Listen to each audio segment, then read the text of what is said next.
think I should add to that. So the Encyclopedia of the Indian Diaspora was a fantastic experience. But I should add to that the fact that really it spurred for me an interest in delving deeper into the study of Indian communities in Singapore and Indian heritage in Singapore, or South Asian heritage in Singapore.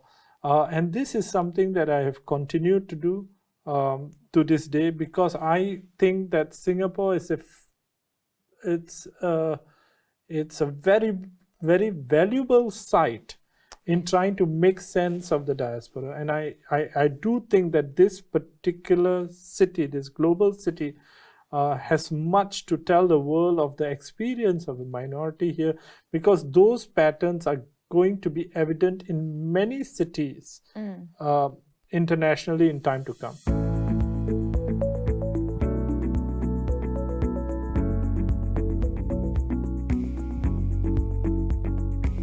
The point is that that is a valuable understanding, but there are limitations, because any phenomenon has multiple sides to it.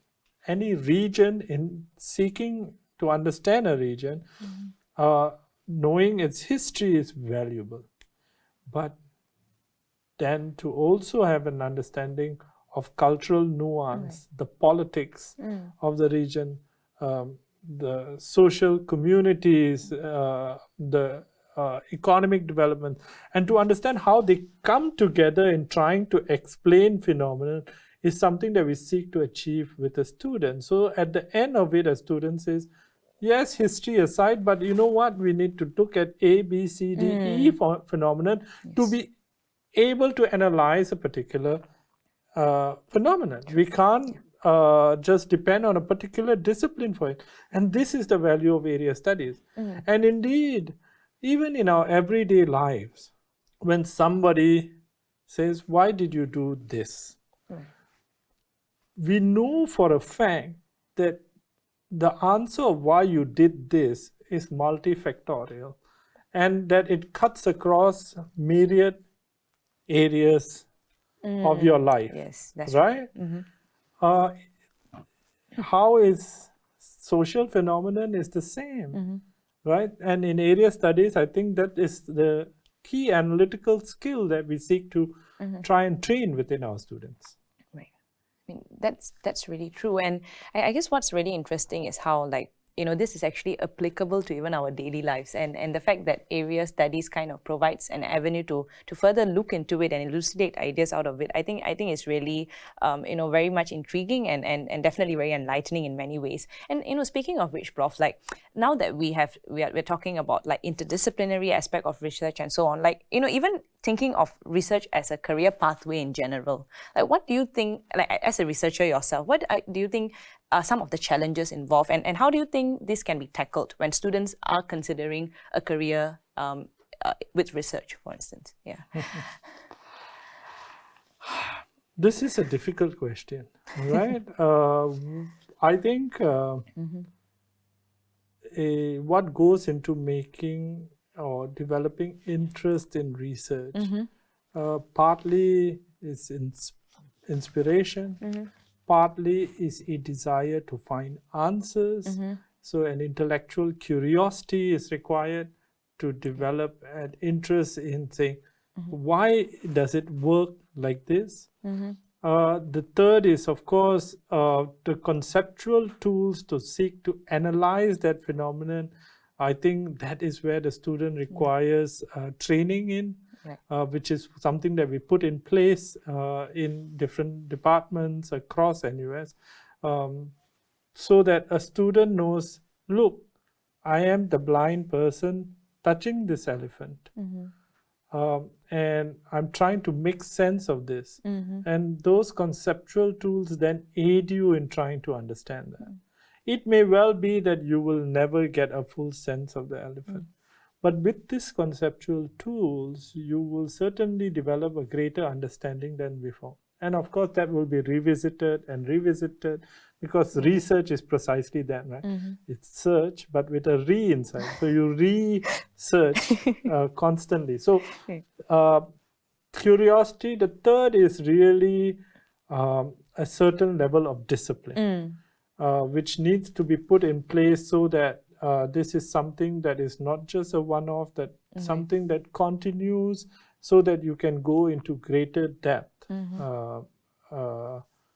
in time to come. So I think these are some of the skills that as researchers should have. Yeah, absolutely. And I think it's very useful that you laid out in 3 points about how students should actually approach it, because nowadays we have many students saying that I want to do research, but to understand what it takes to do research is another thing altogether. Yeah. And I want to do research, but I don't really want to read. No, I'm sorry. You do have to, perhaps in different forms. Yes, I mean, and I think time and again it's a perennial truth that the best things don't come by easy, and the same applies for research. They don't. They don't. Yeah, absolutely. And Prof, like speaking of research, I mean, I'm just curious. Is there any research project in particular that was that has any memorable experience for you? Like, do you have any project that it's unforgettable for No, I think I guess our seminal or our early works have a deep influence. I was just speaking to you about the encyclopedia. I guess I want to reiterate that was a tremendous experience for me. New in the field. This is not really the area that I was working on. I was coming in, I was now engaged with all these top scholars around the world who, I was blessed with the fact that in 2-3 hours in every conversation with them, I was getting insight which took them months and years to develop. And so that was, I think, a fantastic experience for me. Of course, it helped that it had a really high profile at that time. So yes, that is certainly one of those things which really got to me.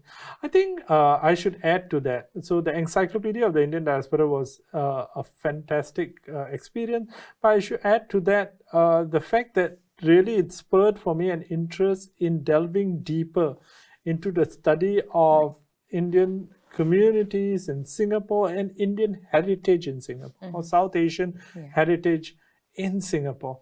And this is something that I have continued to do to this day, because I think that Singapore is it's a very, very valuable site in trying to make sense of the diaspora. And I do think that this particular city, this global city, has much to tell the world of the experience of a minority here, because those patterns are going to be evident in many cities internationally in time to come. So this is an area that continues to fascinate me. And I think I've developed an interest in the wider Southeast Asian context.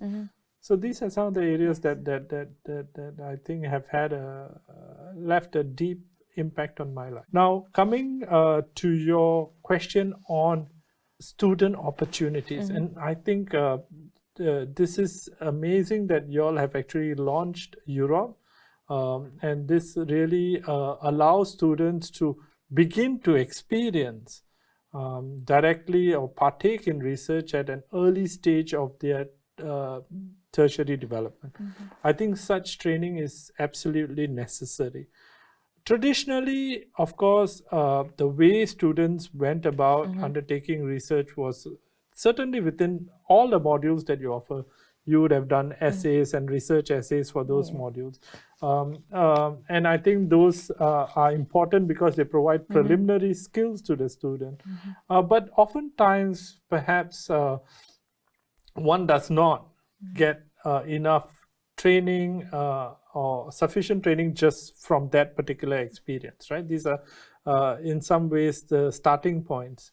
And I think then that Europe offers the student now the potential to go into greater depth by working directly with a mentor professor or mentor academic into pursuing research in a greater depth. And I think that will really, for students who perhaps are going to do a thesis at some point, provide them with very valuable training in this regard. So I think it's a great initiative.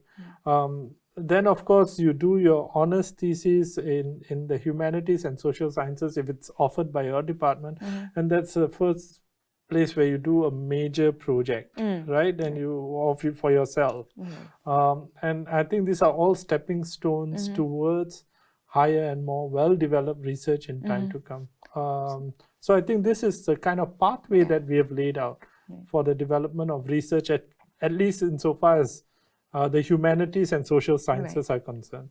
I'm sure my friends in science will have some other model. Yeah, absolutely. I totally agree that it is important that students get to have their hands on this in their undergraduate studies itself, because usually the concept of research has been pretty much the idea of like, okay, when you go grad studies, that's where research journey begins. But actually, on the contrary, it's quite eye-opening to see how undergrad students want to begin it as early as they could. Possibly to contemplate on this for a career even potential. And we hope that definitely students do consider looking at area studies to kind of get an exposure, and also in a way kind of develop a better understanding about the diversity that's around them through area studies. I think this was really an amazing session with you, Prof. Like before I conclude this, may I ask, like do you have any final words to say to undergraduate students who are considering the research sector for a career or an interest?